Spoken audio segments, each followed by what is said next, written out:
और प्रांत इकाई लखनऊ के तत्वावधान में आयोजित ऑपरेशन सिंदूर कल संध्या में लखनऊ जनपद बाराबंकी जनपद के पधारे हुए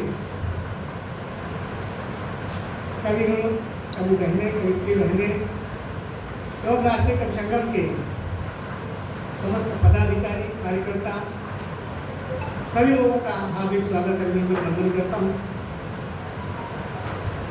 और हम सबका सौभाग्य है, कार्यक्रम में ऑपरेशन नाम जुड़ा हुआ है, ऑपरेशन सिंदूर। ऑपरेशन एक डॉक्टर ही करता है। वो अलग बात है कि दिल्ली की कुर्सी पर 10 साल तक डॉक्टर बैठे रहे, लेकिन एक भी ऑपरेशन नहीं करता है।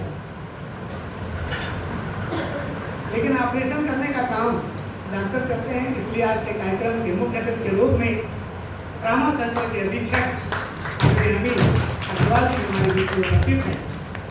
हम सब लोग उनको पाकर गौरवान्वित हैं, क्योंकि हम लोगों में से अक्सर ट्रामा सेंटर तक पहुंचना होता रहता है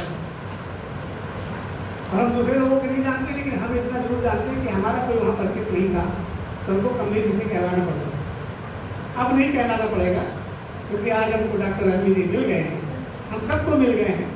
अब जब भी हम ट्रामा सेंटर पहुँचेंगे तो अपने परिवार की तरह शायद व्यवस्था होगी, ऐसा विश्वास है। बहुत बहुत अभिनंदन, बहुत बहुत स्वागत आपका।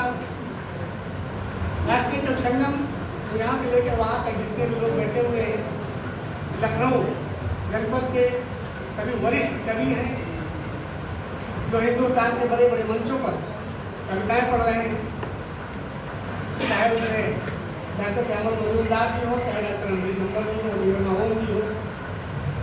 इधर कितने भी नाम गिनाए, जितने भी नाम हैं सब परिचित हैं। मैं सबका अभिनंदन करता हूँ, वंदन करता हूँ। और जरूरत आज है ऑपरेशन सिंदूर को परिभाषित करने की, क्योंकि हमने फेसबुक पर पढ़ा था 2-4 दिन पहले, जहाँ हमारे सैनिक गोलियों से जवाब दे रहे हैं, वहीं हमारे हिंदुस्तान के साहित्यकार बंधु अपनी कलम से भी जवाब दे रहे हैं, कलम से उत्तर दे रहे हैं। अगर हमारी चर्चा हो रही है, हम लोगों की सराहना हो रही है, तो सिर्फ इसलिए हो रही है कि हमारी कलम भी रुकी नहीं है और रुकनी भी नहीं चाहिए। भले हम 4 पंक्तियाँ लिखे हों, चाहे 4 पंक्तियाँ न लिखे हो तो आज लिख लें, लेकिन ऑपरेशन सिंदूर पे हमारे कलम से कुछ जाना चाहिए और फेसबुक पे जाना चाहिए। तभी हिंदुस्तान को लगेगा, हिंदुस्तान बैठे हुए विरोधियों को लगेगा कि हिंदुस्तान एकजुट हो गया है, हिंदुस्तान की ताकत जाग चुकी है। क्योंकि जब कलमकार जागता है तो फिर हिंदुस्तान को जगाने की ताकत रखता है। इसी उद्देश्य से बाबू जी का संकेत हुआ, आदरणीय बाबू जी का प्रवास था, इस बीच 3 दिवसीय प्रवास था अयोध्या का, बस्ती का। तो हमने निवेदन किया बाबू जी अगर इसको आप कुछ समय और बढ़ा लें, 1 दिन का समय बढ़ा दें, तो हमें आशीर्वाद लेने का सौभाग्य प्राप्त हो जाएगा। बाबू जी ने हमारे इस निवेदन को स्वीकारा और सहर्ष अनुमति दे दी। हालांकि बहुत थके हुए हैं लंबी यात्रा करके, हम लोगों ने भी देखा है उनके पैरों में इतनी सूजन है, इतनी स्वलिंग है कि बैठना आसान नहीं है, क्योंकि लगातार 4 दिन की यात्रा आसान नहीं होती है। वो भी सड़क मार्ग से, अयोध्या से सड़क मार्ग से आना। अब अयोध्या से तो फ्लाइट है नहीं लखनऊ तक, हालांकि बाबू जी दिल्ली से तो फ्लाइट क्या है, लेकिन यहाँ लगातार बस्ती जाना, अयोध्या जाना, गोंडा जाना थोड़ा कठिन है। तो 75 साल के ऊपर हो चुके हैं, 75वां जन्म दिवस हम लोग अभी मनाए हैं, तो थोड़ा कठिन काम है। लेकिन आपकी तालियां और आप लोगों का उत्साह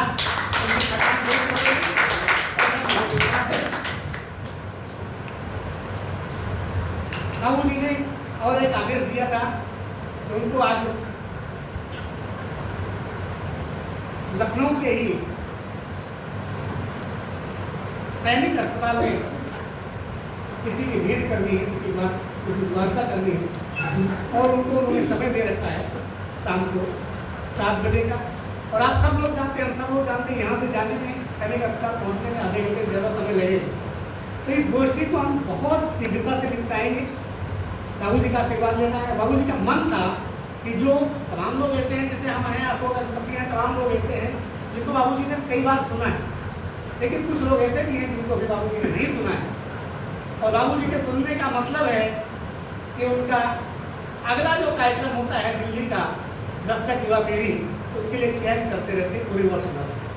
तो जितने भी नौयुवक हमारे बीच में हैं जिनको मौका भी नहीं मिला है बाबू जी को सुनाने का, वो पहले क्रम में उनकी कविताएँ 2-2 मिनट की हो जाए, 4-4 मिनट की हो जाए, और उसके बाद में ये काव्य गोष्ठी नहीं बंद होगी। हम जितने लोग उपस्थित हैं सब लोग पढ़ेंगे और सब लोग एक दूसरे सुनेंगे, लेकिन बाबू जी को निकलना होगा यहाँ। तो उससे पहले टाइम देखो 5 बजे 2 घंटे हम चलाएंगे। 2 घंटे में जितने भी लोग हो जाएंगे वो लोग अपनी प्रमुख रचना या प्रमुख पंक्तियाँ प्रस्तुत करते हैं। तो ये समय नहीं पाएंगे भाई, किसी की कविता 2 मिनट में हो सकती है, किसी की 3 मिनट में हो सकती है। हम सब लोग भारतवासी हैं ना, जैसा मोदी जी कहें सबका साथ सबका विकास, तो उसी क्रम में चलेंगे। अगर किसी की कविता में 3 मिनट लग रहे हैं तो हम ये नहीं सोचेंगे कि हमको भी 3 मिनट लेना है। अगर हमें 2 मिनट में अपनी बात पूरी हो जा रही है तो हम 2 मिनट अपने पढ़ करके और 1 मिनट अगले को दे देंगे। अब ये नहीं कि कोई आदमी ये सोच ले कि नहीं हम 3 कविताएँ लिखे हैं, तीनों हम पढ़ेंगे, चाहे 5 मिनट लगे चाहे 10 मिनट लगे, तो फिर किसी का नुकसान हो जाएगा। किसी का समय ना काटा जाए, सबका समय बराबर है, लेकिन एक दूसरे में हम बांट सकते हैं, कम कर सकते हैं। इसको ध्यान में रखते हुए इस गोष्ठी को, क्योंकि काव्य गोष्ठी है, मंच नहीं है, कुछ एक नाम हमारे पास फोन आए